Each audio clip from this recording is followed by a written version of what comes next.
నమస్తే అండి. వీటిని తాటి ముంజులు అంటారు. ఈ తాటి ముంజుల్ని ఈ తాటికాయలు అంటారు. ఆ తాటికాయల నుంచి వాళ్ళు కాయలుగాను తినొచ్చు, కాయలుగాను ముంజు తీసుకుని తినొచ్చు. ఇప్పుడు ఉన్న జనరేషన్కి అది తీసుకోవటం అనేది కొద్దిగా కష్టంగా ఉంటుంది కాబట్టి మార్కెట్లో ముంజులు తీసి ముంజులు సేల్ చేస్తూ ఉంటారు. ఇది కొంచెం పై తొక్క ఉండటంలో ఈ తెల్లని పొర ఉండటం వల్ల దాంతోపాటు తింటే కొంచెం వగరతో కూడిన ఒక గుజ్జుతో కూడిన ఒక స్వీట్నెస్ ఉంటుందండి. అయితే పిల్లలందరూ ఇష్టపడరు కాబట్టి వీటిని ఇలా తీసి ఆ పై పొర తీస్తే మంచి మెత్తగాను వాటర్ కంటైన్ ఉంటుందండి. ఎక్కువ నీటి శాతం ఉంటుంది. పిల్లలు ఇష్టంగా తింటారు. కొంచెం ఈ మామూలుగా డైరెక్ట్ తింటే మంచిది, కానీ ఏంటంటే కొంచెం పిల్లలు అలవాటు పడాలి అంటే కొంచెం ముందర ఫ్రిడ్జ్లో పెట్టి ముంజుల్ని తీసిన తర్వాత అలా తీసి కొంచెం తక్కువ పర్సెంట్ అండి పడినట్టుగా కొంచెం పంచదార వేయటం వలన దీన్ని ఇష్టంగా తింటారు. అసలు ఈ తాటి ముంజులు ఎలా వస్తాయి? ఇప్పుడు రాబోయే రోజుల్లో ఏంటంటే పిల్లలకి అవగాహన ఉండదు. ఈ తాటి ముంజులు అనేది ఎలా వస్తాయంటే వీటిని తాటి చెట్టు అంటారు. వీటిని తాటికాయలు తాటికాయలు లేతగా ఉన్నప్పుడు వీటిని కట్ చేస్తే ఇట్లా ముంజుల రూపంలో ఉంటాయి. ఈ ముదిరినప్పుడు ఏముందంటే ఇక ఈ తాటికాయలు పండుగ అవుతాయండి. ఆ పండుగ అయ్యి రాలి కింద పెడతా ఉంటాయి. పాత రోజుల్లో ఏంటంటే దీన్ని కూడా ఆ గుజ్జును తీసి ఇడ్లీ వగైరా లాగా వేసుకునేవారు. దాంట్లో కూడా ఆహార పదార్థం అంటే విటమిన్స్ ఉంటాయి అనేది వారు చెప్తూ ఉంటారు పెద్దలు.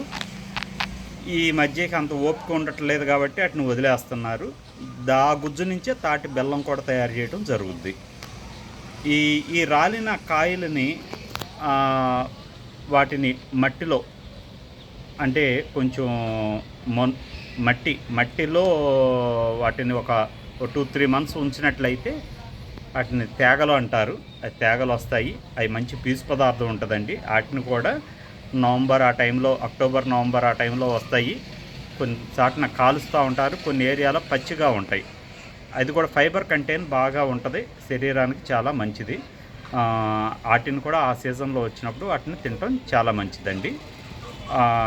ఏదేమైనా వీటికి ఏంటంటే ఈ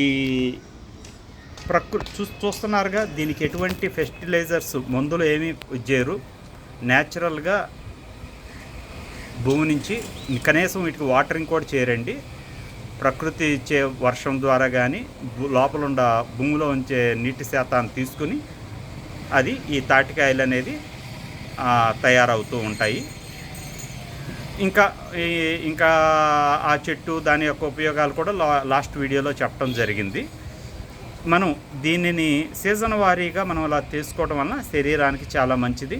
ప్లస్ ఏంటంటే మనం మసాలా ప్రొడక్ట్స్ ఎక్కువ తింటున్నామండి ఈ మధ్యకాలంలో. మనం తీసుకునే కానీ ఫెర్టిలైజర్స్ నుంచి మనకి పండిన ఆహార పదార్థాలు, కూరగాయలు కానీ అన్నీ కూడా ఇటువంటి ముంజులు తినటం వలన శరీరం కొద్దిగా చల్లదనం కలుగుద్దండి.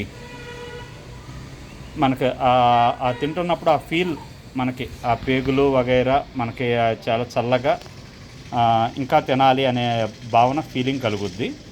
టోటల్గా చాలా ఔషధ గుణాలు కలిగి ఉంటాయండి వీటిలో. పిల్లలకి అలవాటు చేయండి వీటిని తినటం అనేది.